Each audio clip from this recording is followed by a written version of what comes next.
to the Be Ninjas podcast, where you get an all-access pass to see what happens behind the closed doors of a fast-growing global bookkeeping and financial reporting business.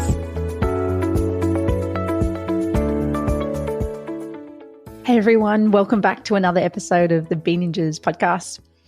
I'm back recording again on the Gold Coast today and talking with Kat Jarman, who's just up the road on the Sunshine Coast in Queensland. I'm talking with Kat today about all things related to operations management, talking about building and running remote teams, systems and processes, and communication. And a lot of entrepreneurs, I think, have a blind spot when it comes to operations. They might be great at strategy, vision, at bringing in sales, and that's great for top-line revenue growth, but isn't necessarily helping with the profit that they're making because they haven't systemized their operations and it's therefore inefficient, not profitable, or it's just causing a lot of stress and overwhelm and it feels a bit chaotic. We talk about visionaries and integrators, and I wanted to give a quick definition around that for those of you that aren't aware of the framework from Rocket Fuel. And in Rocket Fuel, they talk about visionaries as basically like an entrepreneur's personality profile. And the visionaries they're great at strategy, big picture thinking, looking into the future and seeing where the opportunities are. And often they're not so great at details and holding people accountable, running projects to get things done. And that's where the integrator comes in. And the integrators, they're great at details and pushing along projects, making sure that everyone's doing what they're supposed to be doing and by when, hitting their targets.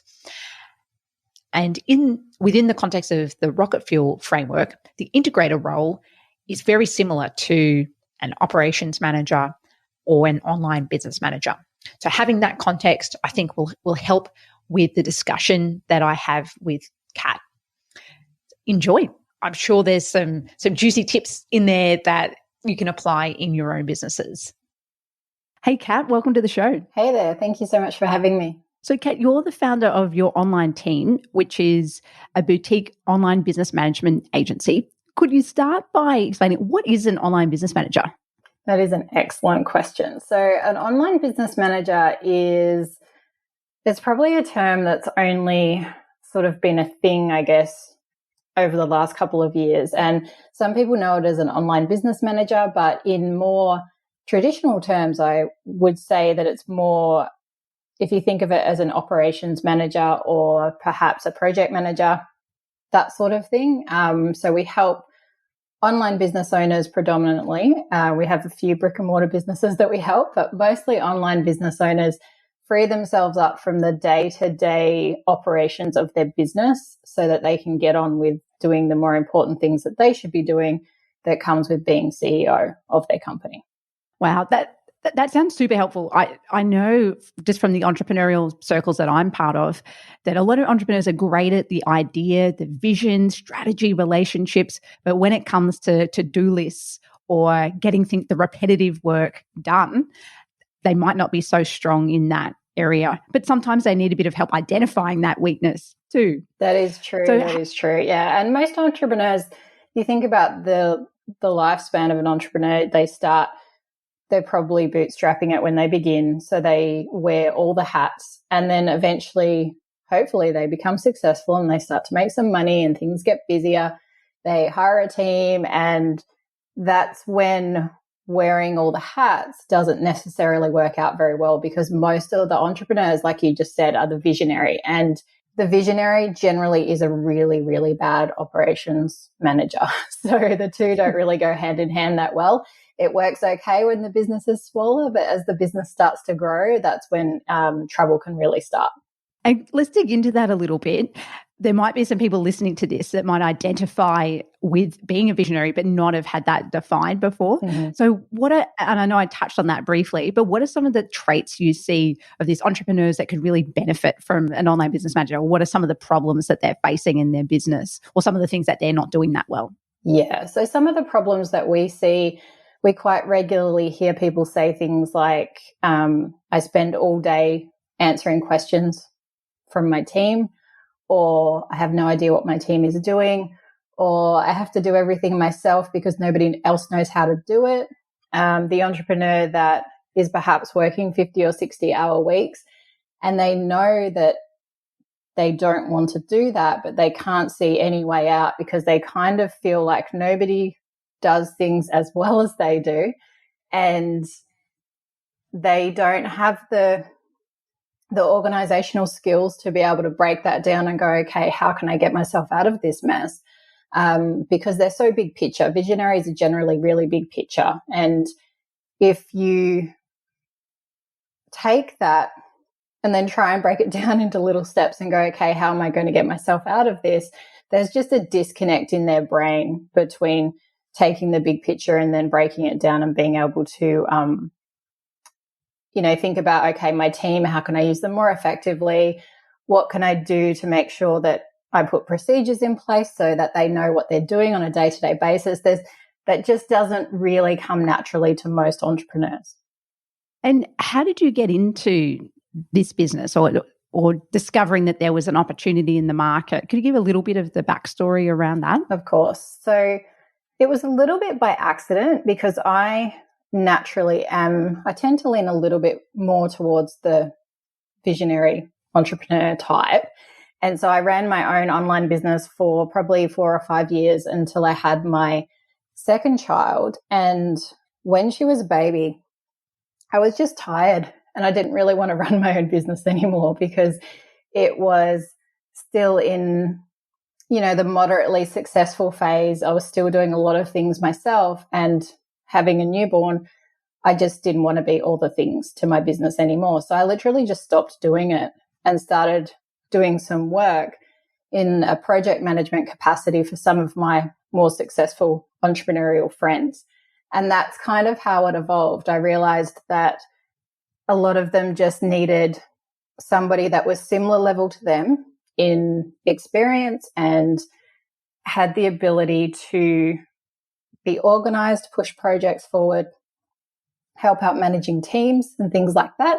And I found that I was actually pretty good at it, even though I do lean more towards visionary. Meryl, you and I have talked about how we're a bit of both. So we can kind of, be really good in operations and be really good with the vision as well. Doesn't always happen that way, but I found I could be pretty good at that side of it, and it gave immense value to my entrepreneurial friends, and it kind of just grew from there. And so what does your team or your business look like now? So what we do is generally help out entrepreneurs who are at the level where everything's getting a bit crazy. They find us, we'll go through and do a bit of an audit or a strategy session and kind of break down everything operations. And when I'm talking about operations, I'm talking about projects that they want completed, systems they have in place, like their back-end workflow, team communication, that sort of thing. So we'll go in and we'll identify things that need to be, maybe tweaked a little bit or fixed, or maybe there's no systems at all. And then we will start working with people on a retainer basis to help them push them in the right direction. And some of them will be big enough to need a full-time online business manager.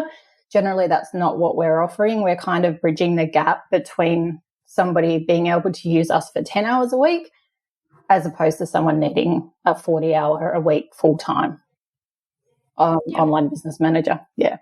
And I wanted to share a story from my own experience with Bean Ninjas. We actually ended up, we called the role operations manager, but I think it's very similar to online business manager, where we ended up with one by accident, and it was a game changer. So we have a blog post about this, but I haven't really talked about it on the podcast before. But we had Fiona join us as a project manager. Just came on board for one project around helping us to document processes and move it into a different piece of software. And that project went really well. So it led into a couple of other projects. And then I realized that back then I had a lot of different team members as well as contractors reporting to me, and I didn't have anyone helping it was me that was holding those people accountable, following up on all of the projects, making sure that everything was delivered on time. And then Fiona stepped into that role, which evolved into an operations manager role. And all of a sudden, all of these different contractors were reporting to her. She was holding everyone accountable, making sure the deadlines were hit, the projects were pushed along. And then I was just communicating with her. So communicating with one person and getting updates rather than 5 or 6 different contractors. And that was amazing. It freed up time, but it freed up so much headspace as well around not having to think about all these different elements of the project. And I would say, I think in a business, you can grow slowly and then you make these leaps when different things change or you try something new. And for us, that was one of those leaps at B Ninjas where it really felt like having an operations manager took us to the next level and enabled me to work on other projects. Yeah, it was incredible. Yeah, it does. And I like that happened by accident. That's really cool. It must have been the best feeling when you realized that, hey, I've got some of my time back. And I think also the key there is that you actually let somebody else in to help you, because quite often the stressed out entrepreneur that's working 50 or 60 hours a week, sometimes they can be their own worst enemy and they won't let anybody else help. So there is a really good lesson there, is you actually have to let that happen. And it's not always going to be quick and easy and straightforward, but you can take baby steps. So you got her to manage just the one project and then it kind of grew from there. And the end result is pretty awesome. Yeah, you're right. And I did have to learn to do a bit of letting go there. And I think by easing in around doing one project, and we actually use that for part of our recruitment process now, where we do a project, or if it's accounting work, then we'll do some test accounting work together. And I find that that's a really nice way of seeing whether someone is a good fit for the team and whether you can, in an interview, you can say you're great at hitting deadlines, but when there's a practical project, then it's easy to see what someone can deliver. So I wanted to turn the conversation now to the topic of optimizing online businesses and team effectiveness. And I know you've got some steps around how to do that, specifically for virtual teams. I was wondering if you could talk through those 3 areas. Yeah, sure. So one of the things that we get asked about the most, or when we do videos or anything like that, the most popular thing that we talk about or get asked about is to do with teams, because I think everybody struggles with teams. They get their, sometimes they start with the Filipino virtual assistant and maybe they have a few of those, and then they have, maybe a copywriter or a graphic designer or something like that. And suddenly they're wrangling all these team members and it gets a little bit crazy, and everybody wants to know, how do I make my virtual team perform better? So we came up with, we call it the 3 secrets of high performing virtual teams. And it's really nothing crazy. It's just 3 steps that we find are the most sensible way to make sure that your team have clarity around what they're doing. Everybody's working as a cohesive unit, and hopefully keeping you out of the loop so that you're not the bottleneck, because that's what most entrepreneurs find themselves, is that they're the bottleneck. Even if they have a team, everybody wants to know their next steps and they're asking the entrepreneur that question. So secret number 1 is to have clarity around your goal and your vision. So all entrepreneurs should have that for themselves. If you don't have clarity around the vision for your business, then that's definitely something to work on first. But some of us forget, and I've been so guilty of this, to actually communicate it to your team. So you'll have all these team members working together, but they might actually not really understand why they're doing it, or they don't know much about your company, or they're not really invested in the success of your company, and they're not really that excited to be part of your company. It's just that they're there to do a job and get paid. And so I find that if you start sharing your goals and your visions and your dreams for the business and start to include them in that, try and get them excited about coming to work and being part of your company, it can help just make everybody work a little bit better as a team. They get a bit more excited about being there.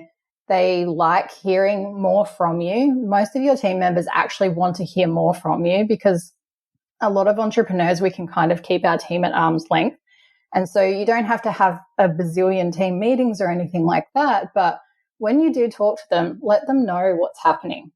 That's number one for me, is make sure that they understand what the whole purpose is. Like, why do they come to work every day apart from the fact that they're getting paid?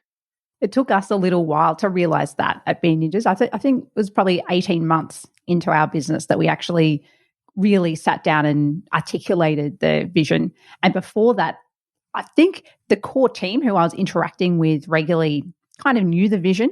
But as the team grew, then that message was probably changing with the team members I wasn't interacting directly with. And yeah, we had never taken the time to actually map it all out. And originally, the vision when Ben and I started our business was more about what we wanted from the business around working less than 20 hours a week and me going surfing more and him spending more time with the family. And then I pretty quickly realized that's not a very inspiring vision for anyone else in the team. That was all about me, and really our vision needed to be about who we were helping and have for the team to feel inspired by that. So we then changed our vision to be more around helping entrepreneurs with stress-free finances and to create freedom through that. And so we found that actually made people feel like, oh, we're not just doing bookkeeping compliance, we're actually trying to help our clients run better businesses, understand their numbers so that they can have freedom in their lives. And we found that was a much more inspiring vision that the team could get behind. But it took us a little while to actually figure that out and figure out the importance of it. And now we try and talk about that vision regularly, as well as our values, and try and bake that in. But yeah, that's definitely a great starting point. I think so. And I'm so guilty of that too. And sometimes I even forget to talk about, you know how your vision changes as an entrepreneur. You'll come up with a new idea or something like that, and you completely forget to communicate it to your team. And you realize a few weeks later that they're super behind because your brain has, fast forwarded a few months and you're already where you wanted to be, and they're still trying to catch up and trying to keep up. So just, regular communication of what the company is striving for. And I like the way that you turned it around to make sure that it's not just about the business owner being able to go surfing every day. It's actually about building better lives, not just for your clients, but for your team as well. That's really cool. And so what is secret number 2? Okay, so secret number 2 is something that I find super important, and that's making sure that your team communication is effective. And a lot of entrepreneurs, we struggle with this because we just kind of want to be in front of our computer and we just want to get on with things. We don't really want to have lots of team meetings. We don't want to be answering questions all day, every day. And a lot of entrepreneurs get overwhelmed by it because the team is just it feels like the team is just constantly annoying them, wanting things and asking questions and all that sort of thing. But the team just want to be able to do their job. And so one of the parts of a team being able to do their job effectively is giving them guidelines about communication and how they should communicate, who they should communicate to, where they should communicate. And it's as simple as just figuring out a few rules for your company and going, okay, so when the team's communicating in a group, how are they going to do that? A lot of us use, I think you guys use Slack, don't you, for team communication? I know we do. We do. Yeah. So it's a very popular tool for entrepreneurs to use. And I find it's really good for really quick, hey, I need help with this. Can you just answer this one question? Everyone gets the message. Everyone stays on the same page. And it's not super invasive for anybody. It also keeps all of that chat in the same place so that, next week when you're going, oh, what was that answer to that question? You know where to go to find the answer to that question. You're not searching through your emails or trying to figure out where that conversation took place. So if you have just one or two tools, probably just one tool where people do like day-to-day really quick question and answer stuff, that's really recommended by me. A project management tool as well. So if you're using something like Asana or Teamwork or Trello or whatever team management or project management tool you decide to use, have some rules based around what sort of communication happens in there as well. So if somebody has a question about a project inside your project management tool and they're sending you an email asking about it, is that where you want that communication to take place? Probably not. It probably needs to happen inside of the project management tool. But if you don't have any rules around that, how's your team going to know what's appropriate? So just have some procedures in place for what type of talk happens where. Have a place for people to have some conversations as well. So inside of our Slack channel, we have a water cooler. We call it the water cooler channel. And that's basically if people just want to chat and get to know each other better, slack off a little bit and have some fun, that's where they can do it. And just creating more effective ways for team communication, identify what is overwhelming for you as the business owner, put boundaries in place, and then also make it more cohesive so everybody feels like they're actually part of a team. I think that's really important. And I know we've had feedback from our team when we were picking our new project management tool. We were moving from Trello and we ended up moving to Rike at the time. But we surveyed the team to find out what some of their frustrations were. And a common theme was too many forms of communication and not knowing what tool to use for which situation. So we had Slack, which you've mentioned. And then at the time we were using Trello, and that was where all of our workflow was set up. So one question that came up was with a client, should you be commenting on the particular Trello board with the task, or should it be in the Slack channel? And we have a Slack channel for each client. And then we have Help Scout, which is the tool that we're using to communicate. And you can add notes on there internally to raise a discussion question about that client issue as well. And then we try not to use email, but occasionally something comes in as an email. So it just felt like there was too many options. And we then tried to narrow down, okay, well, with these so post it in Slack and then put the Help Scout thread, but don't put the note in Help Scout. But do you have any tips around how to identify what the right tool is? So if you were coming to help us and we had all of those different forms of communication, are there particular types of communication? For example, we're discussing an email that's come in from a client. Where would you recommend? What channel do you think would be best for that? Or what kind of framework do you use to make that decision? Yeah, I don't think there's any right or wrong here. I think that you just say, okay, if you're dealing with client communication that's come in via email that somebody needs to address, this is the rule. And so it doesn't matter whether that happens inside of the project management tool or if it stays in, what did you say? Help Scout. That's the baby brain thing. Help Scout, or if maybe you have client channels in Slack, it doesn't really matter where that communication happens. There's going to be some more logical places than others, but as long as there's just one rule that everybody knows and it's communicated, then it just stops that same type of communication happening in different channels. So doesn't really matter which one you decide to go with. Just make sure that everybody is aware of it and everybody sticks to it. But in that case, I would probably, if there was a project related to that specific piece of communication, I'd be tempted to make all communication happen inside the project management tool. If it was just a little bit of back and forth that probably wasn't going to have any tasks come out of it, then we have client channels in Slack that are used for just really quick day-to-day things. So that's a possibility. But we don't use the email management, like the, Zendesk or Help Scout or anything like that. So that does add another element of complication to it because there's so many places you could check for that communication. So I would just decide what the best workflow is and then make sure communicate it to your team and make sure everybody sticks to it.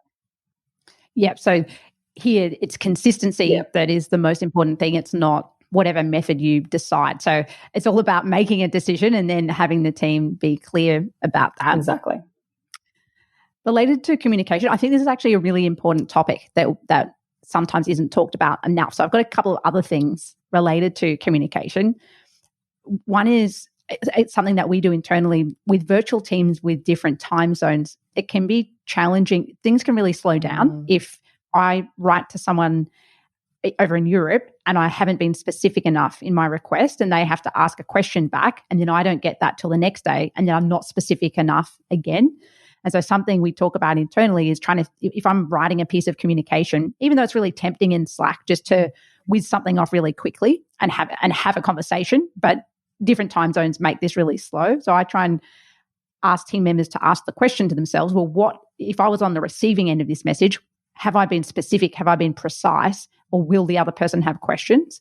So if I've said, refer to this email, but I haven't said what date or who it's from and been specific, then someone might have a question about that. But if I was really precise and said exactly what I was talking about and exactly what I wanted and by when, then it really speeds up that communication. And that not doing that caused a lot of delays for us in the beginning with a team that's spread out over multiple time zones. Yeah, that's really smart. And if you think about it, if you're going back and forth with somebody in a really awkward time zone, that could take a week just to talk about like one little thing. So it's just not effective at all. Yeah, absolutely.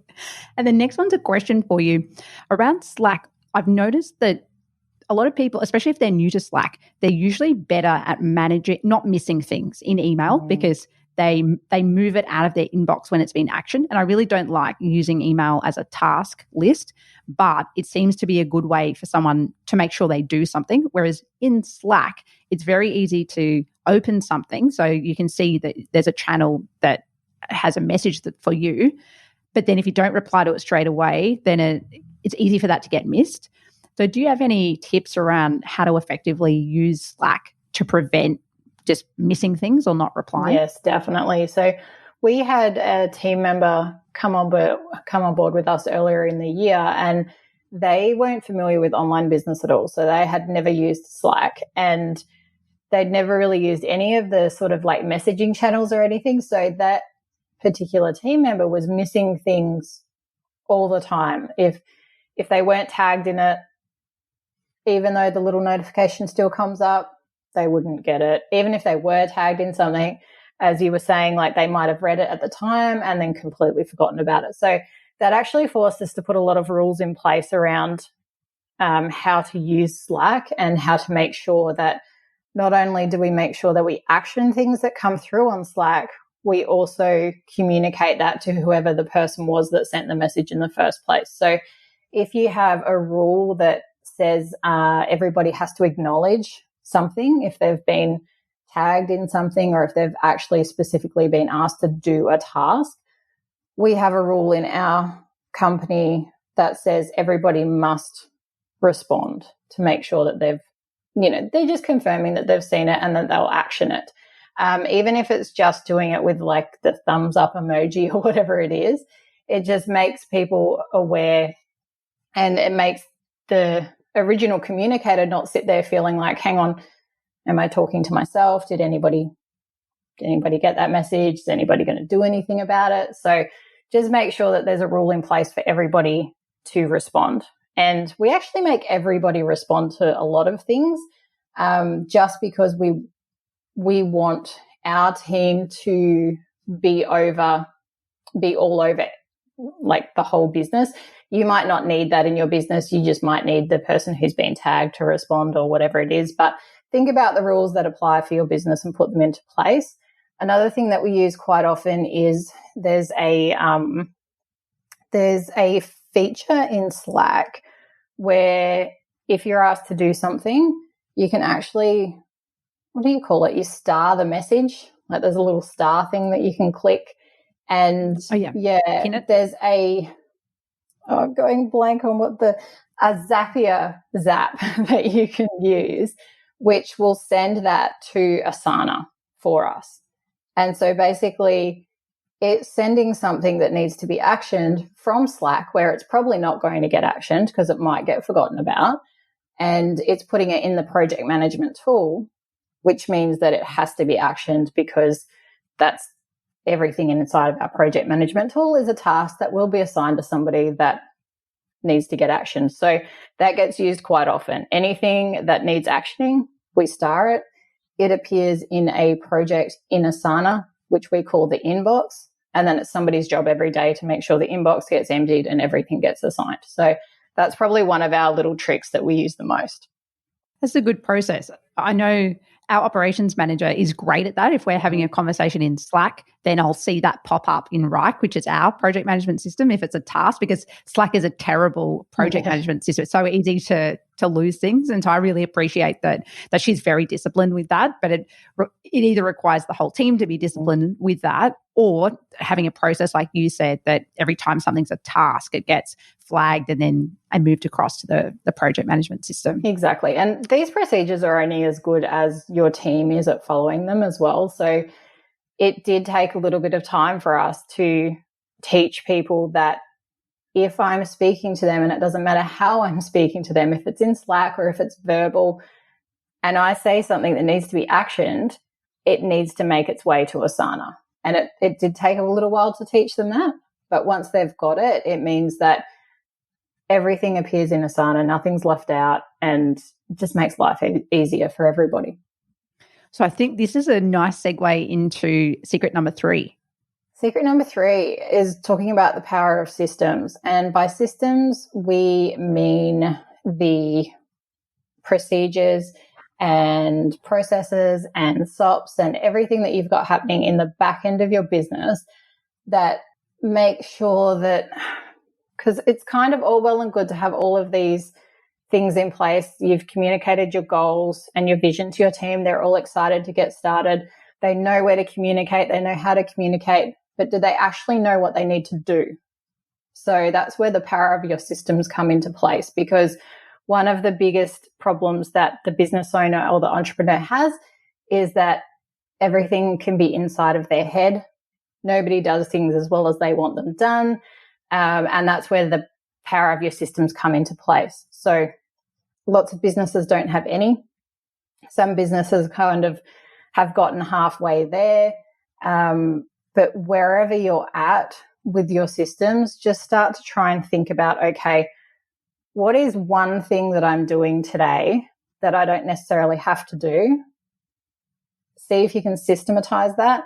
Just make a video or something like that. Get one of your team to turn it into a procedure and then put it in Google Drive or somewhere central that your whole team has access to. And there's the start of your systems. It's as simple as that. So it's just about taking everything that's in your head, start to put it into a central place so that everybody can start working on things the way you want them worked on. And that's the key to freeing up your time, basically. And do you have any favorite places? You mentioned Google Drive in terms of storing the systems, and then any tips around, I don't know if it would be naming conventions or anything like that, to make it easy to find the right procedure when you're ending up with a whole lot of procedures, so that the team know where to look to find the right one? Yeah. So we like Google Drive or G Drive just because it's very easy. Nothing disappears out of there. I used to use Dropbox for a lot of things, and you'd find that things wouldn't save or they wouldn't sync properly, or you'd end up with like 3 of the same document, and didn't work for me. So G Drive is my favorite. There's also online programs where you can store your procedures online. I think Process Street is one of them.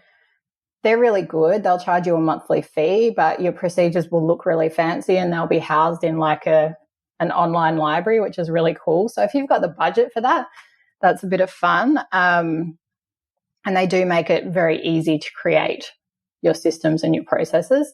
But we just stick to Google Drive. We have a naming convention. This doesn't have to be super complicated. Just figure out what your organization structure, what you would like it to be inside of Google Drive, where, just create some folders for certain things. So maybe there's an administration folder, maybe there's a finance folder. Figure out what your naming convention is, and then just start building a library of your systems. We take it a little bit further. We have a spreadsheet, which is our actual library. It's kind of like an index of all of the procedures and systems that we have in our business. And so we had a new virtual assistant start last week, actually, and she's making herself familiar with everything that happens in the business via that spreadsheet. So that's kind of like her Bible at the moment, where if I say to her, can you do this? She goes to that spreadsheet. She has a look for that procedure, and she can, then click through and follow the procedure from there. So having a library spreadsheet or an index spreadsheet has been such a game changer for us. We actually use an index spreadsheet as well. Cool. So we use Suite Process, which is where we load our videos and our written procedures. But to actually get everything in there, we had a spreadsheet and then different tabs for different departments in the business, like recurring bookkeeping or sales, and then just listed out. So that then they're all numbered. So each procedure had a number, a name, and then we also used the spreadsheet just to see what stage it was at. So had it been written, had it been loaded, had it been tested by someone.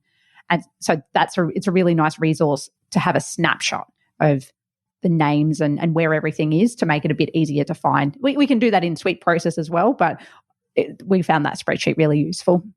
Yeah, I find it amazing. And I didn't come up with it. I actually got the idea from some friends of mine, Jill and Josh Stanton. So thanks for that, guys. But it has been a game changer for us, because before that we had a really well organized Google Drive, but there wasn't one central place where you could just click and go, okay, here's a list of everything that we have or everything we do in the business. So I think it's kind of essential, really. Yeah, I'd agree. So before we wrap up, did you have any final thoughts that you wanted to share around anything related to operations, project management, team, online business managers? Integrators. They're called integrators these days as well. It's become a big buzzword, especially for the American entrepreneurs. I think what I would like to see is all entrepreneurs who get to, generally it's around when people reach like the 6-figure in revenue mark, where things start to get a little bit chaotic and crazy. And it can be really hard to take your mindset from like the bootstrapping mindset where you do everything yourself to this mindset where, hang on a sec, I'm actually doing pretty well. This is really successful. How do I grow? And that's where a lot of these entrepreneurs get stuck. And then perhaps they start to throw money at, marketing companies or Facebook ads people or graphic designers, or they get a new website built. But sometimes they neglect to think about throwing money at their operations. And I think that it's probably one of the most effective things that you can do is you're essentially cloning yourself when you get an online business manager.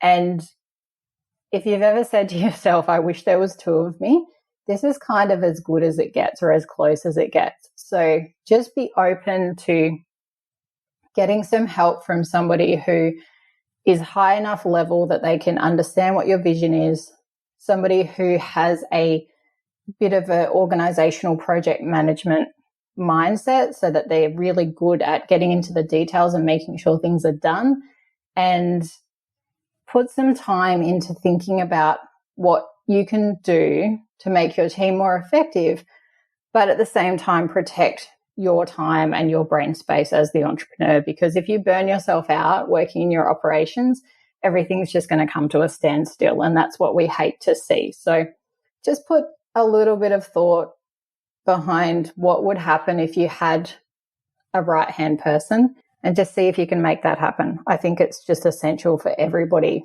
when they hit a certain stage in business. I had to laugh when you talked about the entrepreneur spending more on marketing or spending more on Facebook ads and not sorting out operations. And I see that time and time again, often because we're prioritizing revenue, but not profitability. And really, at the end of the day, it's the bottom line profit that matters, what you can pay yourself out of profit. And so you could spend a whole lot of money on marketing, but if your operations aren't sorted out, then it's kind of like the leaky bucket where the profit is just flowing out. And something that I learned with Ninjas is spending time in operations and really building a solid foundation there actually sets you up to scale more effectively. So if you've got that sorted out first, then you're going to get a much better return on Facebook ads or other marketing strategies that are bringing in your ideal customers. So I wanted to reiterate what you said there, Kat. It's really important, this operational piece, and actually lays the foundation for growth in the future. It does. And I think people forget that every time they hire a contractor, it's kind of essentially another team member that needs managing. There's not that many companies out there that will be able to come in and completely do what you want them to do without some input from you. So if you hire somebody to do your Facebook ads, they're still going to need direction from you on what you want. They're going to need possibly like ad copy created. It's another project essentially every time you hire another contractor. And if you don't have somebody to help you manage that, then you've just put more and more and more on your plate. And you're also not setting these contractors up for success either, because you'll become the bottleneck. You won't answer their questions in time. You won't give them what they need. And then in 3 or 6 months' time, you'll wonder why that contractor didn't quite work out, when perhaps if you had somebody who was dedicated to operations management or project management, they could have utilized that contractor a lot better. And Kate, you've put together a giveaway for the Be Ninjas audience, and believe that's at youronlineteam.com/ninja. Yep. And that's an effective team management plan. Is that right? It is, yeah. And that just goes and reiterates what we've talked about today and goes into a little bit more detail about some of the other things that we do on a day-to-day or a weekly basis, just to make sure our team is super effective, super cohesive, and set up to give you time freedom back, because that's essentially what a good online business manager does. It frees up your time. Well, thanks so much for coming on the show, Kat. It's been great talking all things operations and systems. It has. Thank you so much for having me. Want to better understand your business, make better financial decisions, and also drive more profit? If yes, then understanding your numbers is key to achieving these goals. If you're like most business owners, you've never studied accounting and you've never been taught how to really understand the critical numbers in your business, or how to use them to make effective decisions, grow revenue, improve profitability, and increase cash. That's why we created the Be Ninjas Know Your Numbers course. And here's what business coach Justine Cox shared about her experience with the training. I've been using Xero for a while, but it really helped me to know the pieces of Xero that I should focus on and how that can help me in my business. Understanding where the numbers are at in my business is the profit first principles and that cash flow management. I can stop worrying about money because now I know exactly what I've got to spend where. I am proud of the fact that I've actually started to put away some profit. So that's been amazing. So if you're someone who might be getting overwhelmed with the idea of going into your Xero file and not really knowing what's going on money-wise with your business, or you just want a simple way to understand Xero and finances for your own peace of mind, our Know Your Numbers course can help. You'll have a rare chance to work closely with an accountant and also have the support of other like-minded business owners who are going through the program. Head to beninjas.com/know your numbers to learn more about our course and register to receive updates about our next enrollment period. That's beninjas.com/know your numbers, all one word.